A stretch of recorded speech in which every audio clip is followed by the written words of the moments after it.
시청자 여러분 안녕하십니까? BOA 뉴스투데이 시작합니다. 북한이 여전히 자국에 신종 코로나 바이러스 확진자가 없다고 주장하고 있는 가운데 북한 정권은 전염병과 관련해 통계를 제대로 공개하지 않는다고 의사 출신 탈북민이 지적했습니다. 1980년대 북한 전체가 전염병에 시달렸을 때도 북한은 사망자 수를 정확히 공개하지 않았다는 것입니다. 첫 소식 김영교 기자가 보도합니다. 북한은 현재 3명을 제외한 모든 외국인들에 대한 격리 조치를 해제했다고 관영 매체 등을 통해 밝혔습니다. 또 코로나 바이러스와 관련한 각 지방 주민들의 격리 해제자 수를 전하고 있는데 현재까지 알려진 격리 해제 규모는 약 5천 명에 이르지만 각 지방별 격리 규모는 제대로 공개하지 않고 있습니다. 그러면서 지금까지 신종 코로나 바이러스 확진자는 한 명도 없다고 주장하고 있습니다.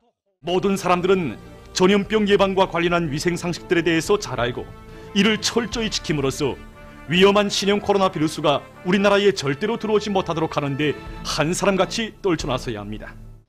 현재 신종 코로나 바이러스 사태로 세계 누적 확진자 수는 24만 명 이상, 사망자 수는 11,000명을 넘어섰습니다.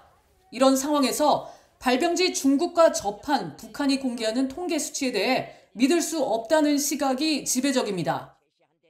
1980년대 황해도의 해주의대를 졸업한 뒤 의사로 근무했던 탈북민 마태 김 씨는 북한이 전염병과 관련한 통계를 제대로 공개하지 않는다고 말했습니다.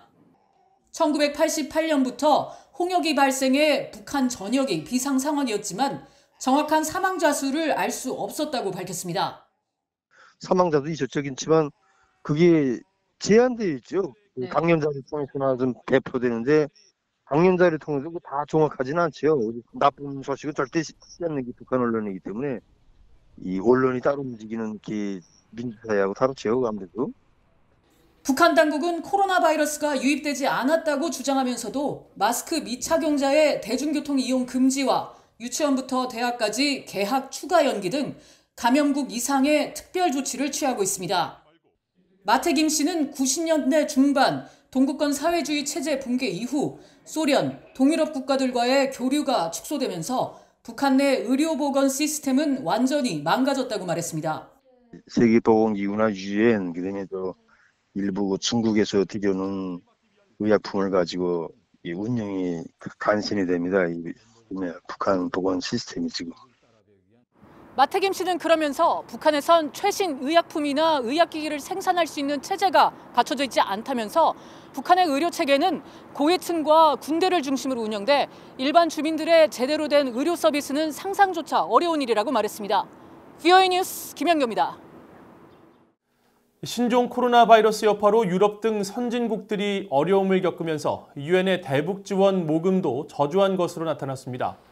유엔 인도주의 업무조정국이 공개한 웹사이트 자료에 따르면 20일 현재 올해 대북 지원 모금 목표액 1억 700만 달러 가운데 10%인 1,070만 달러만 모금된 것으로 나타났습니다. 이 가운데 보건과 태풍 복구 등의 53.4%를 제공한 한국을 제외하면 공여국은 스위스와 독일 두 나라에 불과해 지난해 같은 기간에 비해 공여국이 절반 이상 줄었습니다. 게다가 북한 당국의 국경 봉쇄로 민간 단체들의 대북 지원도 어려움을 겪고 있어 이런 기류가 계속되면 대북 지원을 받는 북한 내 취약계층들의 어려움이 가중될 것으로 예상됩니다. 북한과 러시아의 1월 무역액이 하락한 것으로 나타났습니다. 국제무역센터 ITC 자료에 따르면 이 기간 북한은 러시아로부터 292만 달러어치 물품을 수입해 전달인 지난해 12월 422만 달러에 비해 30%가 줄었고 전년도 1월 684만 달러에 비해서는 57%나 감소했습니다. 북한의 대러시아 수출액도 14만 달러로 전달 72만 달러보다 50만 달러 이상 줄어든 것으로 나타났습니다. 앞서 북한은 신종 코로나 바이러스 확산을 막기 위해 1월 22일을 전후해 국경 봉쇄 조치를 취한 바 있어 이번 대러시아 무역액 감소에 영향을 끼쳤는지 여부가 주목됩니다. 한편 북한은 지난 1월 브라질로부터 744만 달러어치에 달하는 펄프를 수입했고 스위스와 싱가포르에서는 각각 262만 달러어치의 유제품과 4만 5천 달러어치 의약품을 들여왔습니다. 미국 의회조사국이 신종 코로나 바이러스 사태의 확산을 악용한 사이버 범죄를 우려했습니다. 전문가들은 북한 등 적대 국가들이 코로나 바이러스 대응에 여념이 없는 미국에 대한 사이버 공격을 펼칠 가능성에 주목했습니다. 김칸희 기자가 취재했습니다. 미국 의회사나 의회조사국 CRS는 19일 코로나 바이러스와 관련한 사이버 범죄 보고서를 통해 해커들이 전 세계적인 이번 사태를 사이버 공격의 기회로 활용할 수 있다는 데 주목했습니다.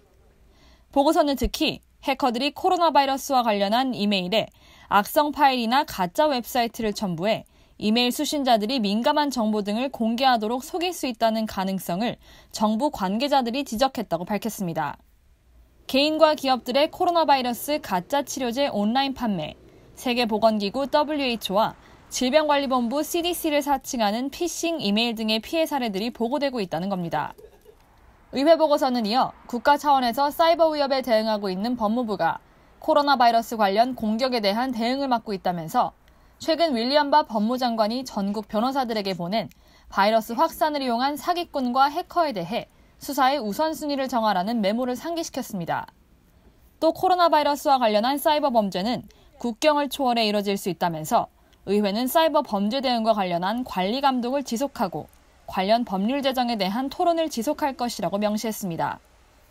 의회 보고서는 해당 국가들에 대해서는 언급하지 않았지만 전문가들은 이런 사이버 범죄를 감행할 국가로 북한 등을 거론했습니다. 미국은 현재 코로나 바이러스 확산을 막기 위해 모든 역량을 집중하고 있기 때문에 이런 기회를 노리는 적국들이 있을 것이라는 지적입니다. Well, I think the U.S. should be on a strong footing right now, no matter what. And this is the right time for our adversaries to try and take advantage of the nation. 북한의 사이버 공격 가능성에 대비해야 한다는 지적도 나옵니다. And I think this is something that needs to be on our radar because this is a great time for our adversaries, whether it's in North Korea or other, problematic regimes around the world that will really use this time to exploit to maybe enhance their positioning.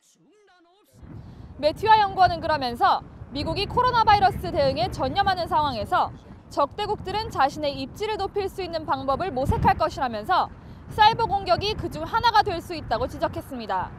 VOA 뉴스 김칸입니다. 북한의 핵무기 공격에 대비해 인공지능을 비롯한 차세대 기술을 강화해 북한의 동향을 사전에 감지하는 미국의 능력을 향상시켜야 한다는 내용의 보고서가 발표됐습니다.